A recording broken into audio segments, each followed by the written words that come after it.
Hi, and welcome to this live reading from Kingdom of Seven Sovereigns, Wolf by R.C. Reigh, and this is presented by Itsy Bitsy Book Bits. Chapter 1, Dane. I heard it before I saw it, the skitter of erratic footsteps through the leaves.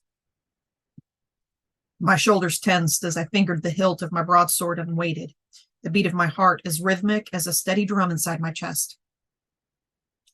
Labored footsteps darted out from the trees behind me. In the blink of an eye, I swiveled. One quiet whoosh of the blade, and the creature's head bounced across the ground, leaving only the heavy exertion of my breath standing visible against the cold. The stench of death quickly overpowered that of the woodsy pines and damp earth. My father stepped forward.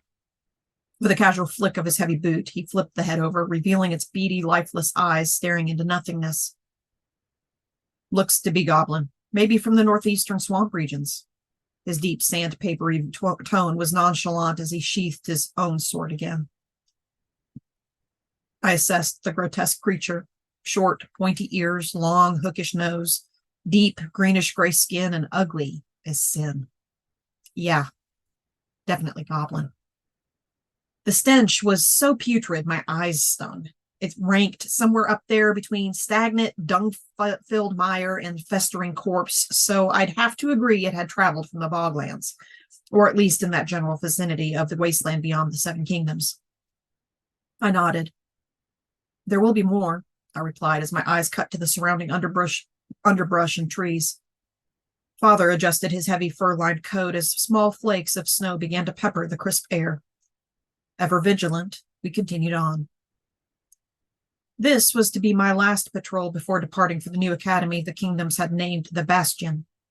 Still, I wasn't sure why the king of Carpathia had felt it necessary to join me. Patrols had long since been beneath the station of a king, but sometimes I wondered if he didn't just miss being in on the action. Regardless of my father's motives, I was honored by the gesture, and as always, I enjoyed the pleasure of his company.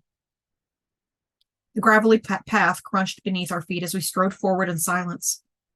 A flurry of fat flakes began to tumble down. It always snowed on the mountain, even now in the latest months of summer. The weather never fazed us, though. As werewolves, our bodies were impervious to the cold. At least 3 up on the western perimeter, Father observed under his breath as his pace slowed into a leisurely stroll.